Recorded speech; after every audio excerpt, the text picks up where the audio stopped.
자, 그럼 볼게요. 166페이지 공유결합과 금속결합 여기부터 가요. 실제로요.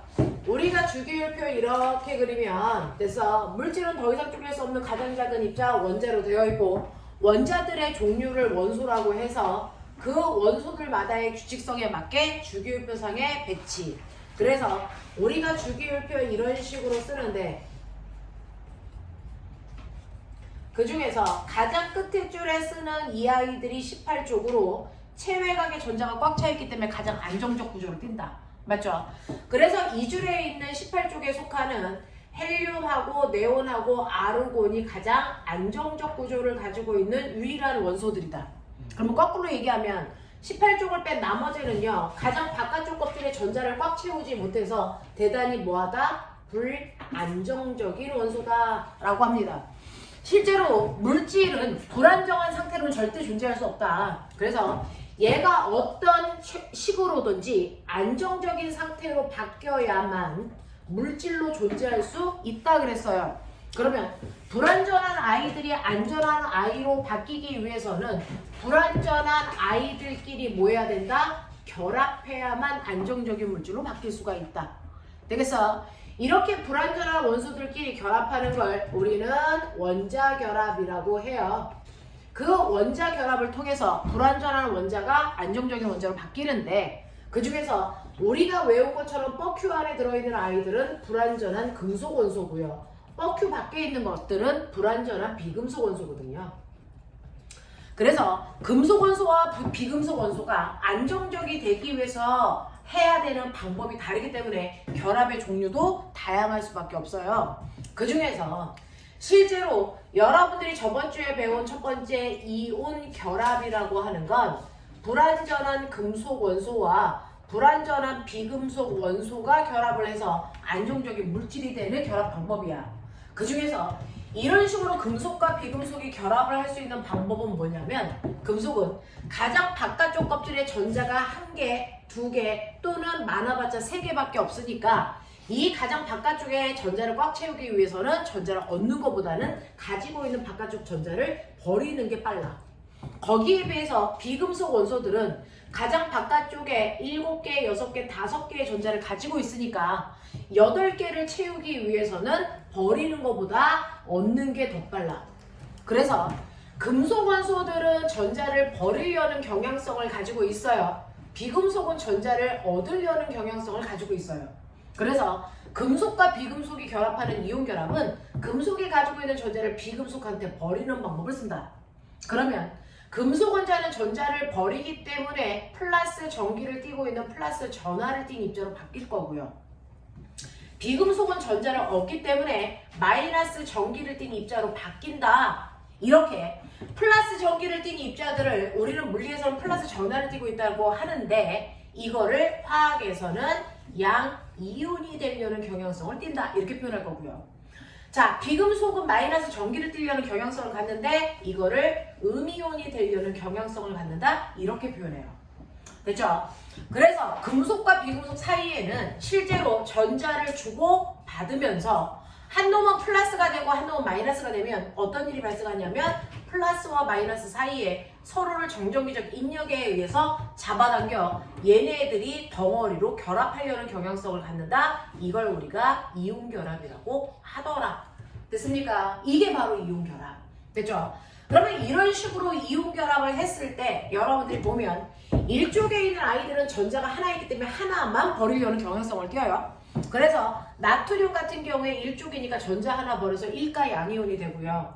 마그네슘은 2조 원소이기 때문에 전자 2개 버려야 완벽해서 2가 양이온 되려는 경향성을 띠고 13쪽에 해당되는 알루미늄은 전자 3개 버려야 완벽합니다. 그래서 전자 3개를 버려 3가 양이온이 되려는 경향성을 띄어.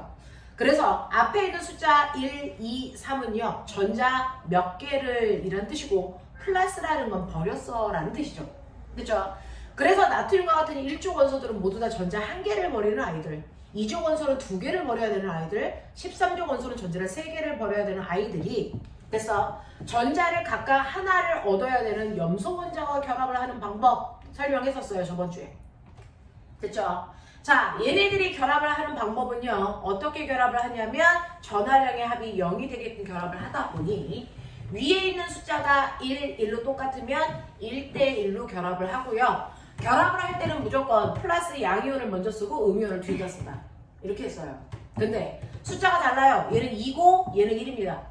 이렇게 숫자가 다를 때는 물론 양이온을 먼저 쓰고 음이온을 뒤에다 쓰는 건 철칙이니까 그렇게 해주셔야 되고, 여기에 숫자가 다를 때는 군더더기가 붙는데 각각의 전하량이 2대 1이기 때문에 숫자는 거꾸로 1대 2의 숫자를 갖게끔 결합시키면 돼요. 됐죠? 자, 얘 같은 경우에도 양이온과 음이온이 결합하니까 무조건 양이온이 금속 먼저 쓰고 음이온이 비금속 나중에 쓰는데, 전하량 숫자가 3대 1이니까 군더더기 숫자는 1대 3으로 쓰는 게 맞다. 그중 1이라는 숫자는 생략하기 때문에 안 쓴다 라고 표현하는 거죠. 됐죠? 요렇게 씁니다. 이게 바로 이온 결합이야. 자, 또는 양이온이 이런 식으로 똑같이 1가, 2가, 3가가 있고요. 요번에는 음이온이 1가가 아니고 2가 음이온이랑 결합한다고 칠게. 이렇게 결합을 할 때 이온 결합한 물질의 화학식을 쓰는 방법 똑같습니다. 항상 양이온 먼저 쓰고 음이온 뒤에 씁니다. 근데 숫자가 얘는 1대2로 다르잖아요. 그러면 군더더기요. 숫자가 1대2니까 결합하는 개수비를 거꾸로 2대1로 쓴다. 대신에 1은 생략하는 거다. 이렇게 됐어요. 그쵸? 자, 이것도 양이온과 음이온, 양이온과 음이온이 이렇게 결합할 텐데, 얘 같은 경우에는 숫자가 2, 2로 똑같아. 전하량 숫자가 똑같으면 군더더기 없이 그냥 쓰시면 돼요. 근데 전하량 숫자가 3대 2로 달라. 그럼 군더더기를 거꾸로 2대 3으로 쓴다. 알겠습니까? 네. 그래서 이온 결합한 물질의 화학식 이렇게 쓰시면 돼요. 됐죠? 그러면서 이 화합물을 거꾸로 물에 녹이면 얘가 양이온과 음이온으로 흩어지면서 나눠갑니다. 그래서 물속에는 양이온과 음이온이 따로따로 떨어져 있는 상태로 존재할 텐데, 이렇게 물속에서 양이온과 음이온이 따로따로 떨어진 상태로 흩어지는 걸 우리는 이온화시켰다라고 하고요. 이온화시킬 때는 여러분들이 보시는 것처럼, 그래서 얘네들이 떨어져 나갈 때 양이온이라는 나트륨이 몇 개 생겨야 되냐면 2개 생길 동안 음이온이 산화이온을 1개 생겨요. 이런 뜻이잖아요. 그러니까 물속에 나트륨 양이온은 2개를 그리셔야 돼요. 됐죠? 그리고 염화이온은 하나를 그리면 되겠죠. 그런 뜻이야. 자, 얘 같은 경우에는 1대1이니까 물속에 양이온과 음이온이 1대1의 개수비로 있고요. 얘 같은 경우에는 양이온이 2개 있을 때 음이온 3개 생겨 라고 했으니, 자, 얘를 물에다 녹이면 알루미늄이라는 3가 양이온이 2개 있고요. 음이온이라고 하는 산화이온은 그 순간 3개 녹여있는 이 그림으로 그리셔야 된다. 됐어? 그래서 이게 녹아있는 이온의 개수를 얘기한다. 되겠죠? 이런 식으로 이온화도 시킬 수도 있고요. 그 다음에 화학식을 쓸 수도 있어야 되고, 이건 바로 각각의 이온의 개수를 표현하는 숫자가 되더라 라고 하는 거 기억해봐 두시면 되죠. 자, 그래서 이런 식으로 금속과 비금속이 결합을 할 때는요, 언제나 반드시입니다. 금속이 전자를 비금속한테 줍니다. 그래서 금속은 무조건 양이온이 되고요, 비금속은 무조건 음이온이 돼서 결합하는 이온 결합의 형태를 띨 수밖에 없습니다. 됐죠? 자, 그런가 하면 여기까지는 저번 주에 배웠던 얘기고, 오늘 하셔야 되는 이제 두 번째, 여러분들이 공유결합이라는 걸 해야 되는데, 공유결합은 누가 하는 거냐면 불완전한 금속과 비금속이 결합하는 건 이온결합이었고요. 공유결합은 불완전한 비금속 원소들 사이의 결합이다. 비금속들끼리 결합하려고 해요. 그래서 예를 들면 수소하고 산소가 결합을 해서 뭐가 만들어져? 물이 만들어지거든요. 그 중에서 수소도 산소도 버큐 안에 안 들어있으니까 둘 다 비금속이야. 됐죠? 그래서 비금속 원소들끼리 결합해서 물이라는 아이가 만들어져야 되는데, 이렇게 비금속들끼리는 위에서 보는 것처럼 비금속은 둘 다 전자를 얻고만 싶어. 됐어? 그러니까 죽겠다는 애가 없단 말이야. 그러면 전자를 서로 얻고 싶을 때 얘네들이 결합하는 방법은요, 산소는요 원자번호가 1번이니까 양성자가 하나 있는 원자핵을 가져요. 그리고 바깥쪽 껍질에 전자들이 존재하는 건 전자 껍질이 존재하는데, 그 중에서 양성자가 하나 있으니까 전자도 하나 같습니다. 그러면 그 전자를 어디에 채우냐면 가장 안쪽 껍질, 첫 번째 껍질에 전자 하나만 이렇게 가지고 있는 게 바로 수소 원자의 구조야. 그 다음에 산소는요, 원자 번호가 8번이라서 양성자 8개 가지고 있어요. 그러면 전자도 8개 가지고 있어야 되는데 첫 번째 껍질은 공간이 좁으니까 전자 2개 들어가면 꽉 차요. 자, 그러면 나머지 6개의 전자는 두 번째 껍질에 이제부터 두 번째 이상은 8개까지 채울 수 있으니 나머지 6개를 이렇게 채우는 겁니다. 됐죠? 근데 이 껍질은 8개의 전자를 채워야 꽉 차는 껍질이기 때문에 두 군데 전자가 안 찬 껍질이 존재한단 말이죠. 자, 그래서 우리는 여기까지 채워야 산소가 안정적이고 수소는 첫 번째 껍질을 채웠으니까 전자가 2개 차면 꽉 차는 껍질인데 여기 한 자리가 비어서 불완전한 상태. 이런 거야. 자, 그러면 안정적이기 위해서 어떻게 해야 되니? 라고 하는 요게 요번에 됐어. 과천고 2학년 화학 문제에 나왔어요. 가장 바깥쪽 껍질에 있는 전자만 점 찍어서 나타내는 걸 우리는 뭐라 그런다? 루이스 아저씨가 알려줬다. 루이스 전자 점식으로 그려라 그랬어요. 자, 그럼 해볼게요. 수소는 가장 바깥쪽 껍질인 첫 번째 껍질에 전자 하나 있으니까 전자 하나만 점 찍어서 딱 이렇게 그리면 그래서 이게 수소의 루이스 전자 점식으로 표현한 거고요. 그 다음에 산소 같은 경우에 전자가 8개 있지만 가장 바깥쪽 껍질에 있는 전자는 6개야. 네. 그러면 6개를 찍어야 되는데 전자를 찍을 수 있는 곳은 위, 아래, 좌우에 2개씩 찍을 수 있어. 그래서 총 8개를 찍는 건데 그중 전자들의 점을 6개 찍을 때요. 먼저 하나씩 좌우에 먼저 찍어 놓습니다. 왜? 전자는요. 서로 마이너스는 같은 청력이 작용하니까 같은 공간에 잘 안 들어가려고 그러거든요. 일단은 흐트러 놓으시고 그리고 나서 어쩔 수 없어 2개가 겹쳐야 되니까 여기 전자 하나 겹치고 이렇게 겹쳐서 자기 전자들끼리 2개씩 짝을 이루고 있는 쌍을 우리는 비공유 전자쌍이 만들어졌어요. 이렇게 표현합니다. 그러니까 산소 같은 경우에는 자기 전자가 2개씩 쌍이 이룬 아이들이 2쌍 생겼어요. 그래서 비공유 전자쌍이 2쌍을 가지고 있는 아이들. 그리고 짝꿍 없는 아이들이 이렇게 2군데 있습니다. 얘네들 짝꿍을 채워줘야 돼요. 산소도 여기에 짝꿍을 채워줘야 되고요. 됐죠? 자, 그러면 얘네들이 서로 여기를 전자를 꽉 채울 수 있는 방법. 수소 거 얻어다가 여기다 집어넣고 수소 병신 만들까? 이거 수소가 납득하지 않아요. 됐어? 자기 전자 주고 얘를 채운다고 해서 자기는 더 불안전해지는 거잖아. 납득하지 않아요. 그러면 산소 걸 주는 걸 산소가 납득할까? 아니죠. 수소는 완벽해져도 산소는 더 불안전하니까 납득하지 않습니다. 그래서 비공유 비금속끼리 결합을 할 때는요. 일방적으로 누가 누구한테 전자를 줄 수가 없거든요. 그래서 어떡합니까?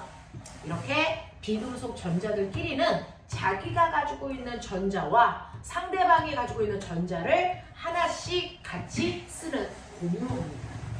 그래서 산소가 수소한테 네 전자 여기다 넣어봐 라고 합니다. 자, 그러면 산소 전자 여기다 넣으면서 수소 전자 여기다 넣으면서 수소도 끌려오겠죠. 됐어? 자, 그래서 이 수소는 요만큼이 자기 전자가 되니까 수소 입장에서는 완벽해졌어요. 그러면 산소도 여기 빈자리도 채워야 되고 또 다른 수소를 데리고 와서 여기다가 이렇게 결합을 합니다. 그러면 이 수소도 전자 2개가 되니까 완벽해졌습니다. 자, 이때 산소는 요만큼이 자기께 됩니다. 그러면 산소의 입장에서도 하나, 둘, 셋, 넷, 다여, 일곱, 여덟 빈자리 없이 완벽해지는 거죠. 자, 그래서 여러분들 생각해보면 옆에 있는 짝꿍은 연필만 가져오고 나는 지우개만 가지고 오면 오늘 수업 시간에 연필과 지우개가 다 필요할 때는 어떻게 합니까? 각자 따로따로 쓰는 게 아니고 가운데 놓고, 맞아요. 가운데 놓고 같이 씁니다. 같이 써요. 그러면 나도 연필과 지우개를 가지고 있는 거고 내 짝꿍도 됐어. 연필과 지우개를 다 갖게 되는 거죠. 같이 공유해서 쓰는 겁니다. 이런 걸 공유결합이라고 하는데 비금속 원소들끼리 이렇게 공유결합을 해. 그래서 자기 전자 하나와 상대방 전자 하나씩을 이런 식으로 하나씩 공유하면서 결합하는 전자쌍을 우리는 이걸 공유전자쌍이라고 합니다. 됐어? 그래서 물 같은 경우에는 여러분들 보시면 이렇게 수소와 산소 사이에 두 쌍의 공유 전자쌍을 만들면서 물방울을 만들거든요. 그러면 전자를 공유해야 되니까 멀리 떨어질 수 있어 없어? 없어요. 그래서 달라붙는 거예요. 이게 물 분자예요. 됐죠? 이런 식으로 점 찍어서 나타내는 걸 루이스 전자점식이라고 하는데 이거 루이스 전자점식 그리려면 점 찍어야 되니까 귀찮단 말이죠. 그래서 우리는 이걸 조금 더 간단하게 구조식으로 표현하는데 구조식은요. 산소를 중심으로 공유전자쌍이 됐어. 두 쌍이 이렇게 되어 있어서 수소와 결합한 거잖아요. 그래서 공유전자쌍을 점으로 찍지 않고 막대기로 이렇게 한 쌍을 직선 하나로 표현합니다. 그리고 구조식은요, 비공유 전자쌍을 찍지 않습니다. 그러니까 비공유 전자쌍이 두 쌍이 있어도 이거를 여기다가 점 찍어 나타내지 않는다고요. 그래서 구조식은 간단한데 상대적으로 비공유 전자쌍이 나와 있지 않기 때문에 이거는 여러분들이 머릿속에 외우셔야 되는 거예요. 되겠죠? 그래서 이렇게 물방울을 그려도 물방울이고 이렇게 그려도 물방울의 구조를 그리는 겁니다. 됐죠? 자, 그러면 꼬맹아, 이렇게 그려놓으면 우리는 여기서 뽑아내야 되는 게 있어요. 머릿속에 집어넣으시고 졸면 안 됩니다. 이렇게 되어 있으면 여기에 산소와 공유한 전자쌍이 이렇게 만들어지거든요. 수소와 산소가. 그래서 이렇게 만들어집니다. 그래서 물분자가 이렇게 만들어진 건데, 그러면 이 중에서요, 물분자 속에 있는 전체 공유 전자쌍이 몇 쌍이니? 라고 하면 전자쌍은 전체 공유 전자쌍은 두 쌍 있어요 라고 하셔도 되고, 또는 두 개 있어요 라고 얘기하셔도 돼요. 됐어? 네. 그 중에서 비공유 전자쌍은요, 됐어? 전체 비공유 전자쌍은 몇 쌍 있습니까? 라고 하면 전체 비공유 전자쌍 한 쌍, 두 쌍 있죠. 이것도 두 쌍이라고 하셔도 되고 두 개 있어요 이렇게 해도 돼요. 됐어? 그 중에서 산소가 가지고 있는 공유 전자쌍이 몇 쌍입니까? 라고 물어봤을 때 공유 전자쌍이 몇 쌍입니까? 라고 물어봤을 때 대답하고요. 수소가 가지고 있는 공유 전자쌍이 몇 쌍입니까? 라고 물어봤을 때 답이 다릅니다. 산소라는 원자가 가지고 있는 공유 전자쌍은 한 쌍, 두 쌍, 그래서 두 쌍 있어요 라고 얘기하시면 돼요. 두 개 있어요 라고 얘기하셔도 되고요.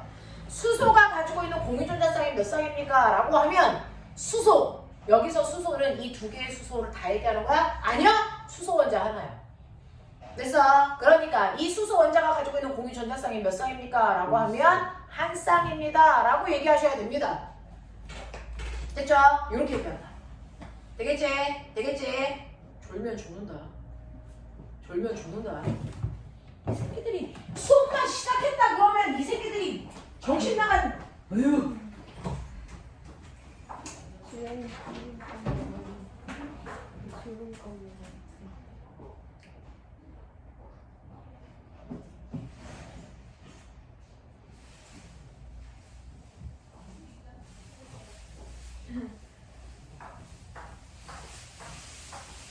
위에는 봤어. 그래요?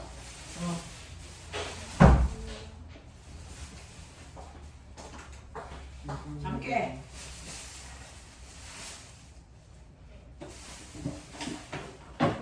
쌤, 저 물 좀 마시고. 시은이도 사왔어. 다음 주에 제가 사올게요. 이거 먹고 잠깨. 저 뒤에 있으니까 더 먹어. 성기 잠 좀 자지 마. 저 안 잤는데요. 잠자는 왕자도 아니고 저안 잤는데. 공주야. 잠자는 공주 할 거야? 아니 저 오늘 안 잤어요. 저 눈 작다가 느린 거예요. 사실 너 어제 놀이기구 몇 개 탔냐? 2개 탔어요. 뭐 탔냐? 블랙홀하고 두 개의 방망이 탔어요. 그 도깨비 방망이가 뭔가가 키가 185면 못 타는 거라며. 아 맞아. 네. 그래서 우연이가 못 탔어. 그 세 번 샀는데. 아, 우연히는 못하네, 별로. 맞아. 아니 그 안전바가 허벅지 눌러가지고 허벅지 탈 뻔했어요. 허벅지를 눌러서? 예? 허벅지를 눌러서? 예, 어떻게 이 친구이 내려갈 만큼 내려가는데 거기서 더 내려가더라고요. 이거는 뭔가 아파요. 왜? 막 위에서. 자, 그래서 공유 전자쌍수 어떻게 쓰는지 알겠지? 이렇게 쓰는 거야. 자, 그러면 실제로 비금속과 비금속이 공유 결합할 때요, 같은 원소끼리 몇 쌍의 공유 결합까지 가능합니까? 라고 하면 이렇게 같은 원소끼리 네. 전자쌍을 한 쌍 공유하면서 결합하는 단일 결합이 가능해요. 이 단일 결합의 대표적인 게 뭐냐면 여러분들 수소기체가 그래요. 수소는 체외곽에 전자가 하나 있잖아요. 근데 완벽하기 위해서는 체외곽에 전자가 두 개 있어야 되거든요. 그러니까 전자를 하나씩 가지고 있는 노란색 수소와 하얀색 수소가 서로 전자쌍 하나를 이렇게 공유하면서 결합합니다. 근데 이게 이거 바로 산소기체는 불안정해요? 아니요. 자, 그런가 하면 같은 원소들끼리 전자쌍 두 개를 공유하면서 결합하는 이중결합도 가능합니다. 이 이중결합의 대표적인 게 산소 기체입니다. 산소는 체외곽에 전자가 6개 있으니까 하나, 둘, 셋, 넷, 다섯, 여섯 이렇게 있잖아요. 자, 옆에 있는 또 다른 하얀색도 하나, 둘, 셋, 넷, 다섯, 여섯 이렇게 가지고 있단 말이죠. 그러면 짝꿍 없는 요거랑 공유, 요거랑 공유 그러다 보면 같은 원소들끼리 공유 전자쌍을 두 쌍 만들어요. 이걸 우리는 이중결합이라고 해요. 됐어? 자, 그 다음에 몇 중결합이 가능하냐면 3중결합까지 가능하고 4중결합부터는 존재할 수 없어요. 같은 원소끼리는. 3중결합까지 가능합니다. 이 3중결합을 하고 있는 대표적인 아이가 누구냐면 공기 중에 제일 많은 질소기체예요. 질소기체예요. 질소는 원자 번호가 7번이라서 체외곽의 전자를 5개 가지고 있는 15족입니다. 그래서 체외곽의 전자가 하나, 둘, 셋, 넷, 다섯 이렇게 있거든요. 얘도 하나, 둘, 셋, 넷, 다섯 이렇게 가지고 있단 말이야. 그러면 짝꿍이 없는 얘도 서로 공유해야 되니까 같은 원소들끼리 공유결합을 3번 해서 결합했어요. 그래서 우리는 이렇게 그리는데 이걸 3중결합이라고 한단 말이야. 근데요. 네. 저기 B는 B고 C는 C인데 왜 A는 마이너스예요? A가 마이너스가 어디고 있어? A 마이너스 A, B는 B, C는 C. 아, 1, 2, 3이에요 저거? 뭐가? 그냥 저기 A, 그니까 A랑 B랑 C랑 있잖아요. A, B, C. 여기 A와 A, B와 B, C와 C 마이너스가 아니고 단일 결합을 한 줄로 그려. 이중결합은 두 줄로 그려. 3중결합은 세 줄로 그려서 표현하는 거야. 이게 표현 방법이야. 구조식 표현 방법. 자, 그래서 이런 식으로 결합을 하는 아이들이 있어서요. 우리가 수소 결합은 이렇게 그려요. 산소 결합은 이렇게 그리고요. 그래서 비공유 전자쌍 뺐으니까 질소 결합은 이렇게 그립니다. 됐죠? 이렇게 결합을 하는데 문제는 같은 원소끼리 생각이라는 걸 봐. 한 손 잡는 거, 두 손 잡는 거, 세 손 잡는 거. 서로 잡아당기는 힘의 세기가 똑같겠니? 아니죠. 몇 손 잡는 게 제일 셀까요? 그렇죠. 그래서 결합력이 3중 결합력이 제일 세니까 3중 결합을 하면 원자와 원자 사이의 거리가 가장 뭐하다? 가깝다. 근데 4중결합이 왜 안 돼요? 이 4중 결합이 안 되는 이유는 뭐냐면 사실은 여기에 이런 식으로 서로 전자들끼리가 질소가 이렇게 있으면요. 전자가 있고요. 여기 전자 있는데 얘네들이 점점 전자쌍이 많아질수록 반발력이 뭐해지니? 세져요. 그래서 3중까지는 견디는데 4중부터는 전자들의 반발력 때문에 이게 아예 다 깨져버리거든요. 그래서 4중이 존재할 수가 없어요. 됐어? 그래서 같은 원소들끼리는 3중 결합까지만 결합할 수 있다. 됐어? 그 중에서 2중하고 3중을 합해서 다중 결합이라고 얘기합니다. 됐어? 그래서 단일 결합과 다중 결합이 존재할 수 있다라고 하는 거지. 됐어? 자, 근데 우리가 아까 그렸던 게 산소랑 수소가 이렇게 결합을 한다 그랬어. 그러면 이 중에서는요, 물속에는 공유 결합이 두 쌍이 있다 그랬죠. 자, 그럼 이 두 쌍은 이중 결합일까요? 아니면 단일 결합 두 개일까요? 아니요. 단일 결합 두 개예요. 얘 원자와 이 원자가 다르기 때문에 각각의 원자와는 단일 결합만 했다라고 하는 거거든요.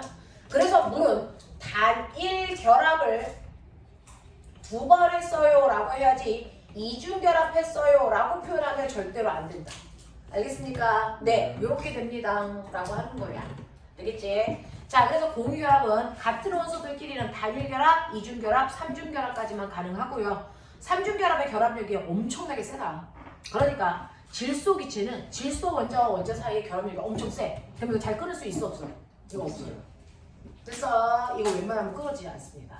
그래서 우리가 숨을 쉴 때요. 산소 기체 21%, 질소 기체 78% 들어가지만 실제로 사람이 이걸 끊어서 쓸 수 있는 건 누구만? 산소 기체의 이중결합은 끊어서 몸속에서 써요. 근데 질소의 삼중결합 끊을 수 있다 없다? 없어요. 그래서 숨 쉬었다가 그대로 다시 뱉어내요. 못 쓰니까 공기 중으로 다시 뱉어냅니다. 알겠어? 이렇게 되는 겁니다. 됐죠? 그래서 그만큼 삼중결합이 어마어마하게 결합력이 단단하기 때문에 한 번 질소기체가 되면 이게 잘 안 끊어지니까 다른 물질로 잘 안 바뀌어. 됐어? 그래서 대단히 뭐하다? 안정적인 구조를 가지고 있다. 이렇게 표현합니다. 공유결합 중에서도.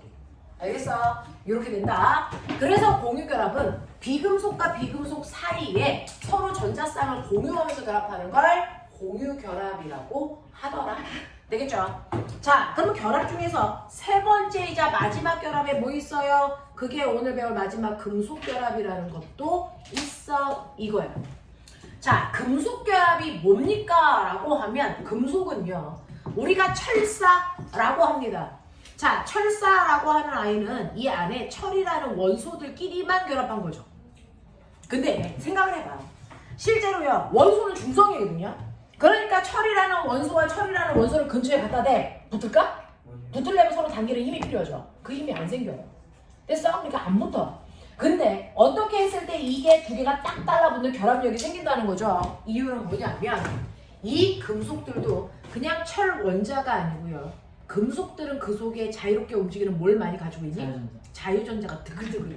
그러니까 이렇게 철 안에는요. 자유롭게 움직이는 자유전자들이 드글드글한데 자유전자까지 합해서 중성이었는데 얘가 대단히 잘 움직이면서 여기 있던 전자 하나가 밖으로 튕겨나가요.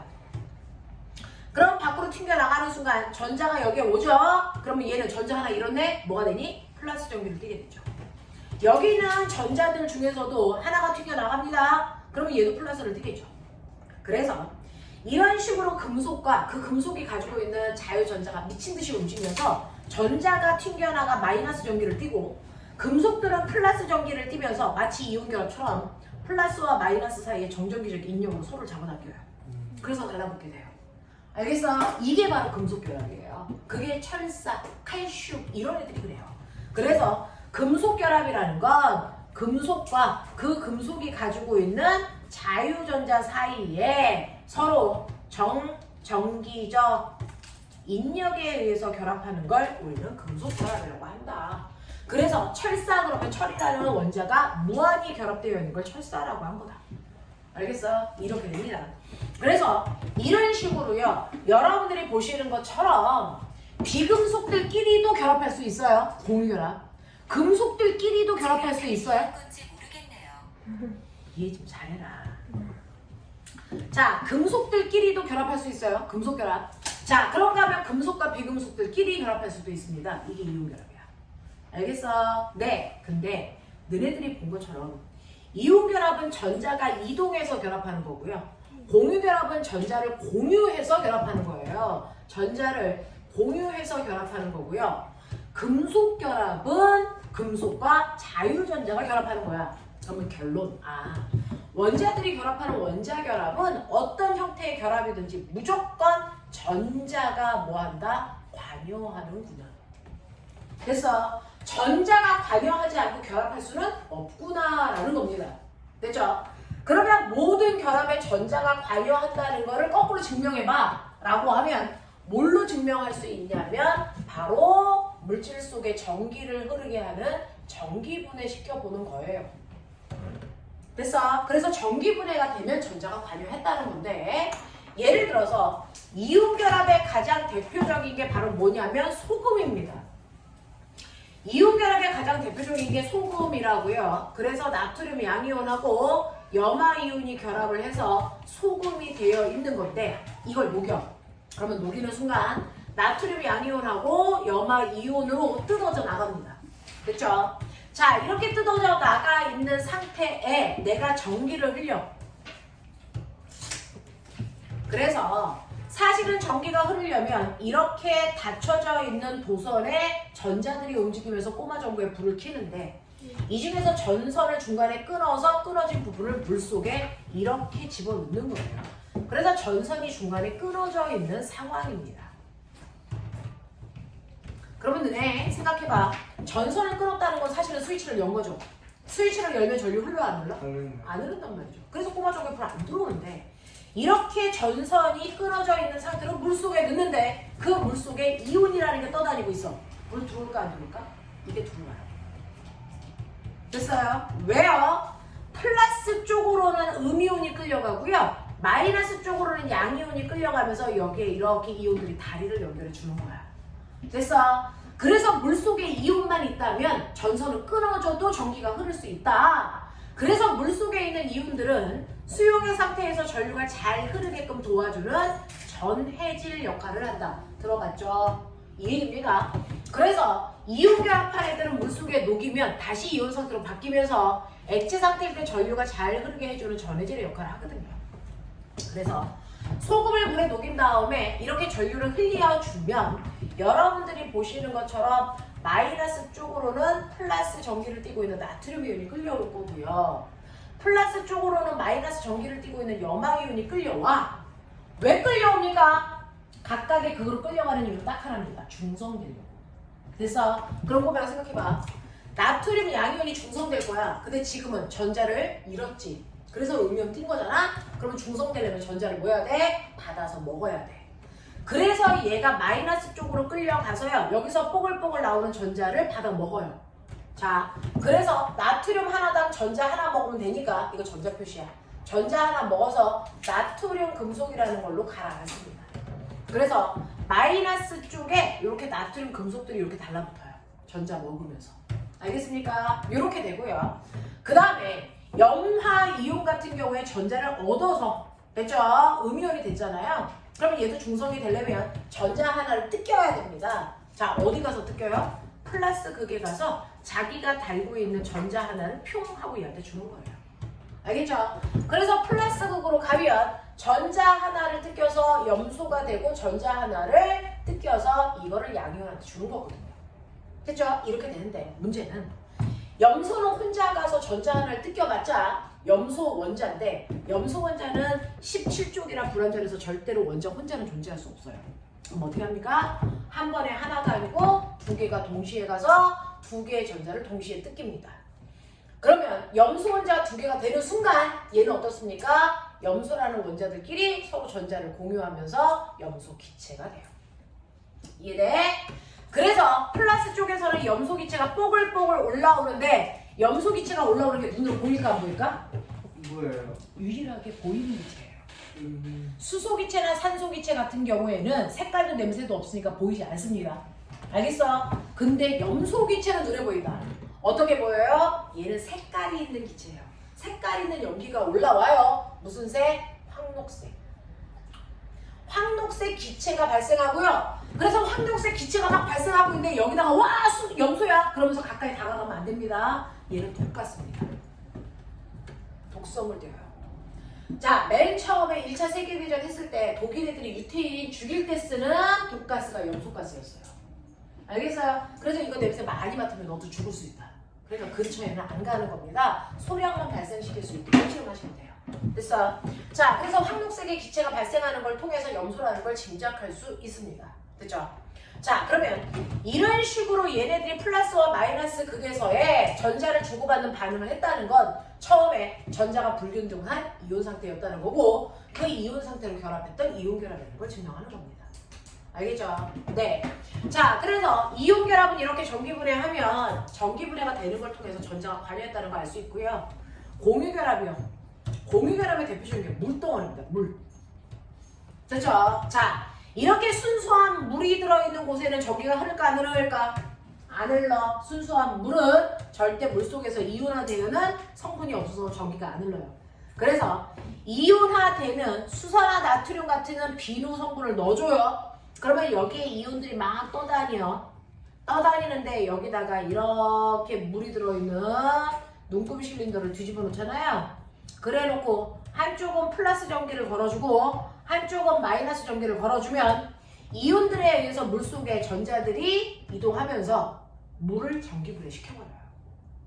그러면 마이너스 플러스 쪽에 어떤 기체가 발생하는지 봐. 너네 알죠? 수소는요 수소 양이온이고요 산소는 산화 이온이거든요. 그러니 얘를 뜯으면 수소 이온은요 플러스 이온이니까 마이너스 극쪽으로 끌려간다. 그래서 한꺼번에 두 개가 끌려가서요 전자 두 개 먹고 수소 기체가 되려고 합니다. 그래서 마이너스 쪽에서는요 수소 기체가 뽀글뽀글 올라와. 근데 수소 기체가 올라온 만큼 자리를 차지하고 싶으니까 물을 밀어내겠죠. 그러면 물이 쭉 빠지면서 그 위에 수소 기체가 이렇게 들어갑니다. 맞죠? 자, 플러스 쪽은요 음이온이 산화이온이 끌려갑니다. 산화이온도 두 개가 동시에 끌려가니까 하나당 전자를 2개씩 뜯어내면 총 4개 뜯을 수 있어요. 그러면 전자 4개가 나오면서 산소 기체가 발생하겠죠. 근데 문제 있어요. 여기서 뜯은 전자수만큼 여기서 먹어줘야 된다고요.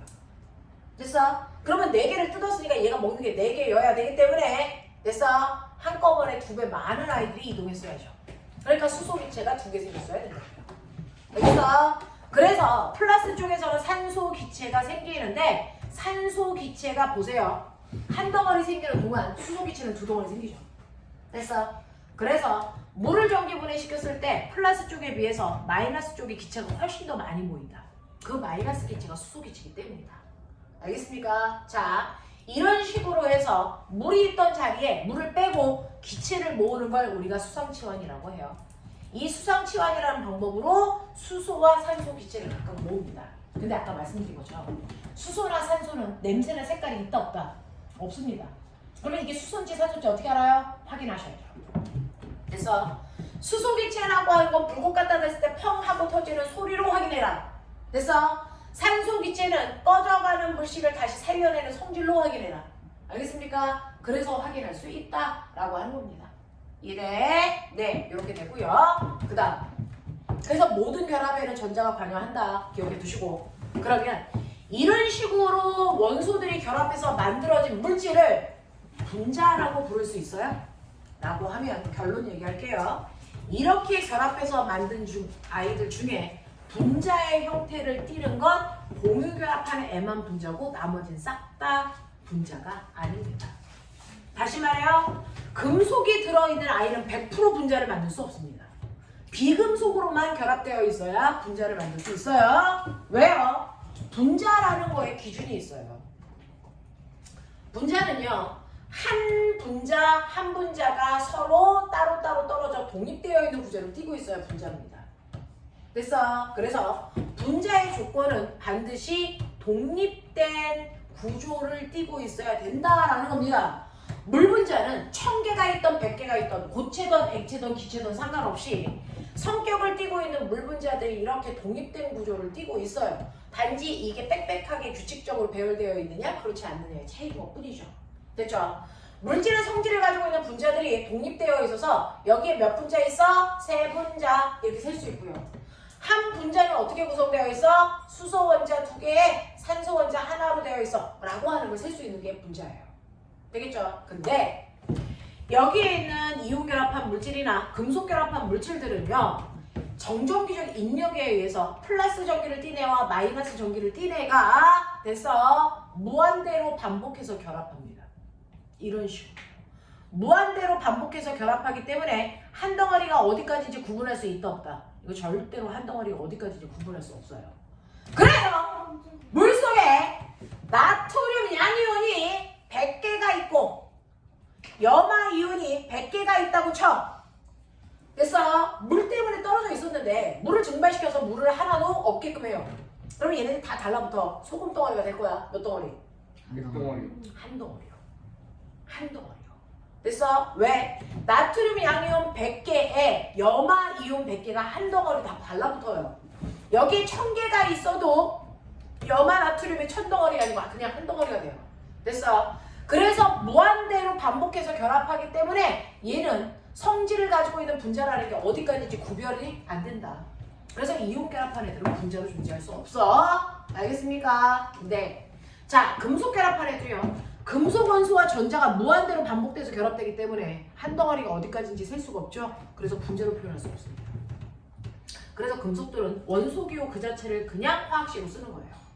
알겠어? 네, 이렇게 쓴다 라고 하는 거 기억해 두시고 그러면 하얀색 가루가 있는데 이게 소금이면 이온 결합을 했을 거고 이게 설탕이면 공유 결합을 했겠죠. 왜? 설탕은요 탄소 6개, 수소 12개, 산소 6개로 되어 있는 비금속으로 결합한 공유 결합이니까. 됐어? 소금은 금속과 비금속이 결합한 이온 결합이니까. 됐어? 하지만 겉으로 딱 볼 때 얘가 무슨 결합인지를 우리가 확인할 수 없단 말이죠. 그럼 무슨 결합인지 확인할 수 있는 가장 좋은 방법 여기까지만 하고 잠깐 끊을 테니까 눈 좀 떠봐. 자, 무슨 결합하고 있는지 알 수 있는 방법은 전기를 흘려보는 거예요. 자, 그랬을 때 전기가 흐르는지 안 흐르는지 확인하는 전기 전도성을 본다. 그 중에서 고체, 액체, 기체일 때 전기가 흐르나 안 흐르나를 확인하면 무슨 결합했는지가 자명하게 나온다. 실제로요, 금속 결합판에는 항상 고체이든 액체이든 자유전자가 있기 때문에 언제나 전기 흘러요. 고체든 액체든 기체든 상관없어요. 그래서 철덩어리일 때도 전기가 흐르고요. 철이 액체여도 기체여도 다 전기가 흘러요. 됐어? 자, 거기에 비해서 공유결합은 어떤 상태여도 전기가 안 흐른다. 왜? 얘는 이온 결합을 한 게 아니기 때문에. 됐어? 이온이라는 게 존재할 수 없거든요. 그거에 비해서 이온 결합은 반반입니다. 고체일 땐 전기 안 흘러. 액체, 기체일 때만 전기 흘러요. 되겠어? 이렇게 돼요. 기체까지는 물어보지 않으니 고체와 액체만 머릿속에 놓아. 되겠어? 네. 항상 전기 흐르는 거 금속결합. 항상 안 흐르는 거 공유결합. 됐죠? 고체일 때는 안 흘렀다가 액체일 때 전기 흐르는 거 이온결합이다. 알겠죠? 네. 자, 그러면 이렇게 결합을 했을 때 그 결합을 끊어야 여러분들이 알고 있는 것처럼 고체를 액체로, 액체를 기체로 상태 변화시킬 수가 있어요. 그럼 보세요. 이렇게 입자와 입자 사이의 결합이 단단하면 이걸 끊을 때 높은 열과 압력이 필요하겠죠. 그래서 녹는 점과 끓는 점이 높겠죠. 근데 결합이 약하면 이거 쉽게 끊어지니까 녹는 점과 끓는 점이 뭐 할까요? 약하겠죠. 그러면 이 세 개의 결합 중에 녹는 점, 끓는 점이 가장 높은 게 뭘까? 금속 결합이 아니고 이온 결합. 이온 결합일 때 녹는 점, 끓는 점이 500도, 녹는 점이 500도 이상입니다. 됐어? 그래서 녹는 점, 끓는 점은요, 이온 결합하는 아이들이 제일 셉니다. 그래서 이온 결합하는 애들은 녹는 점, 끓는 점이 높기 때문에 상온에서 고체 상태로 존재해요. 알겠어? 자, 그거에 비해서 그 다음에 녹는 점과 끓는 점의 크기를 갖는 건 금속 결합이에요. 그래서 얘네들도 상온에서 고체 상태입니다. 가장 녹는 점과 끓는 점이 낮은 아이가 바로 공유 결합으로요. 얘네들은 녹는 점과 끓는 점이 너무나도 낮기 때문에 됐어? 상온에서 기체나 액체 상태로 존재합니다. 알겠어요? 이해되겠냐? 이렇게 된 거야. 이해되겠지? 네. 10분만 끌어드릴 테니까 잠깐만 눈 좀 뜨고요. 그리고 나서 문제 풀어드릴게요. 네. 냄. 선생님, 저 종이 한 장만. 냄.